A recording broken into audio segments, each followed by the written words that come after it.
So today I wanted to share something with you that I wish I'd learned a lot sooner in my photo and video journey, and that is how to shoot video properly on a camera. If you're new here, my name is Hannah and I'm a travel and nature photographer, and this video is dedicated to teaching you the basics about shooting video on your camera. A few weeks ago, I posted a question box on Instagram asking what you all wanted to learn when it comes to shooting video on your camera, and this is the response I got, so your wish is my command. Let's get into it. I started shooting video on my cell phone, and I eventually upgraded to shooting video on my Sony Alpha 7R5, and my world totally expanded going from this to this when it comes to video. So I understand everyone has one of these, and shooting video on a cell phone is easy, convenient. You open up the camera app and you are magically shooting video. But in this video, I want to show you why shooting video on your camera isn't as scary as it seems, and really a few reasons why you should be shooting video on your camera anyways. Some of the benefits of shooting video on your camera. I'm going to put these things away. Okay, benefit number one is quality. The quality you're going to get on a proper camera versus what you'll get on a cell phone quality camera is next level. And when it comes to optics, you have a lot more control over how the video actually looks, and you can control the focal range that you're shooting your video at. Some things to consider before you start shooting video on your camera are storage. So that's how you're going to store your footage. Are you going to store it on your laptop? Are you going to store it on an external hard drive? You've got lots of options when it comes to storage. And the next thing is editing. How are you going to piece together all of these clips in order to create this cohesive story that you're wanting to tell? There's a lot of different editing platforms out there like DaVinci. I use Adobe Premiere Pro and so many others to choose from. So I would just think about storage and how you're going to edit those videos together before you start shooting video on your camera. Now that we've covered all of that, I want to dive into how to actually shoot video on your camera. There's a lot of things to consider, and the first thing I want to touch on is your camera's ISO.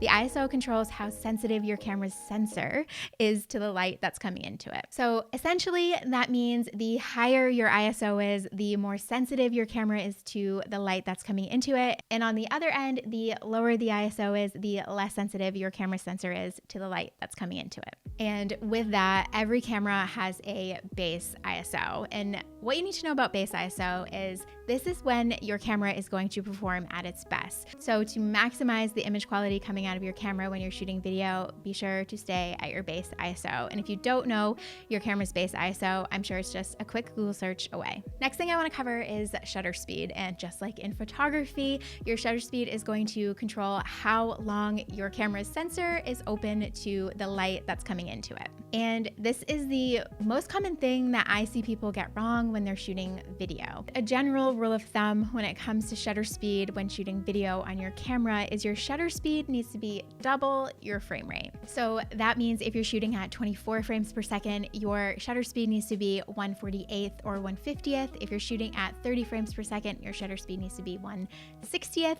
If you're shooting at 60 frames per second, your shutter speed needs to be 1/120th. And if you're shooting at 120 frames per second, your camera needs to be at 1/240th of a second. That is a lot of math. If you're unsure of what your frame rate is, you can dive into your camera settings and it should be there for you. And once you have that, just double that number and that will be your shutter speed. I most commonly shoot in 24 frames per second. And really this is what television and cinema uses. And some TV shows will also use 30 frames per second. If I'm wanting to create this slow motion effect, I'll shoot at 60 frames or 120 frames per second. The next setting I want to cover is aperture. And your aperture controls how much light is hitting your camera's sensor via its lens. And there are two things that you need to consider when using your aperture. The first thing it controls is exposure. So your aperture is measured in f-stops. So let's say you have a lens that is a 2.8. When your lens is at 2.8, it's letting in the maximum amount of light through your lens. If you move your aperture or increase that number, meaning you stop down, you are decreasing the amount of light that is let in to your camera through your lens.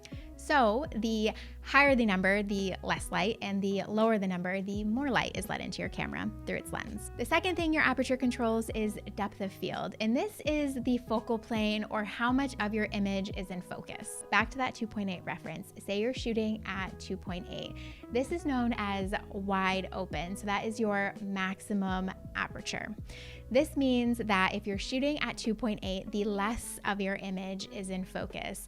This is really common in photography and to get that bokeh, blurry background look. When you stop down or increase your aperture, more of your image becomes in focus. To sum that up, when you're shooting at your lens's maximum aperture, you're letting the most amount of light in and you are creating a shallow depth of field, meaning less of your image is in focus. When you stop down, you are decreasing the amount of light that is coming in through your lens to your camera's sensor, and you are increasing your depth of field, meaning you will have more of your image in focus. And maybe you're sitting there now thinking, okay, if my shutter speed is fixed, my ISO should be fixed, is the only thing I really have to work with my aperture? No. There are these things, magical little things that you put on your lens called ND filters. ND filters, or neutral density filters, act as sunglasses for your lens. So essentially, it's another tool in the toolbox to help you control how much light is coming in through your lens. So you don't have to touch your aperture, your ISO can stay fixed, and your shutter speed can stay fixed. There are two types of ND filters that you can buy. There are fixed ND filters, and then there are these things called variable ND filters. And I use variable ND filters because it allows me to control how many stops of light are let in to my lens. And I use the ones by Prism FX. I love them so much, and they are linked in the description below. Regarding quality, you'll have a few different options based on whatever camera you're shooting with. A couple things to consider though are where you're storing this footage and how you're using it. Personally speaking, I shoot in 4K, and I find this just works best for me and my workflow and where my content is living, which is typically on Instagram or YouTube. Next thing to consider is your white balance. Every camera comes with an auto white balance setting, but in video, this can get a little tricky because you can get what's called color shifting, which means if you're panning your camera or changing the direction in which your lens is facing, your white balance can change, which can affect things like skin tone. White balance can be scene specific, so a couple rules of thumb that I go by are if I'm shooting outside, I'll shoot anywhere between 5400 to 6300 Kelvin, and if I'm shooting indoors with warmer light like I am right now, I'll shoot between 3000 and 3600 Kelvin. I recommend you play around with your camera's white balance settings. It can take a little bit of trial and error, especially when we're talking different types of looks that you want to achieve and things like that. So just play around with your camera's white balance settings to figure out what works best for you and the scene that you're shooting in. Now that we've covered all of that, I want to touch on a few video assist tools that will help you shoot your videos. The first video assist element I want to talk about is called peaking. Peaking is going to tell you what's in focus in your image, and it'll tell you this by highlighting it in a color of your choice. So peaking in my camera is set to red, so anything that is in focus will be highlighted in red. Next up is the histogram, and most cameras have the ability to add a histogram into your EVF or onto your camera's monitor.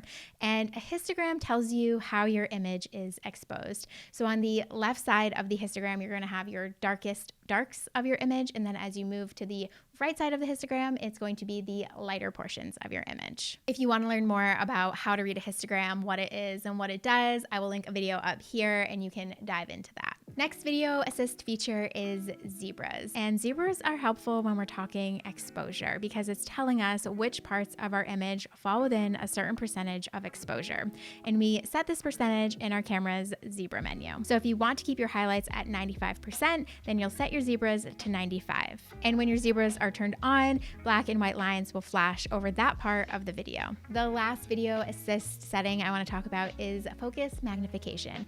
This allows you to just punch in on a specific part of your image to check for critical focus or anything else that you might want to see. All right, welcome to the end. One more thing to go.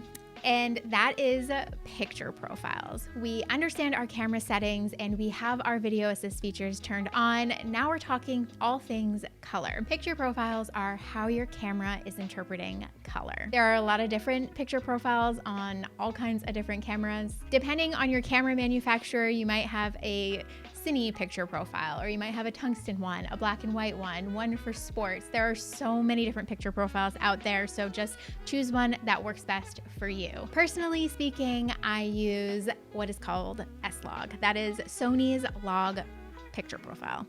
PP8, I think is what it is on my menu. Anyways, I am not going to get into the weeds on what is log footage. If you want a different video on that, please let me know in the comments below.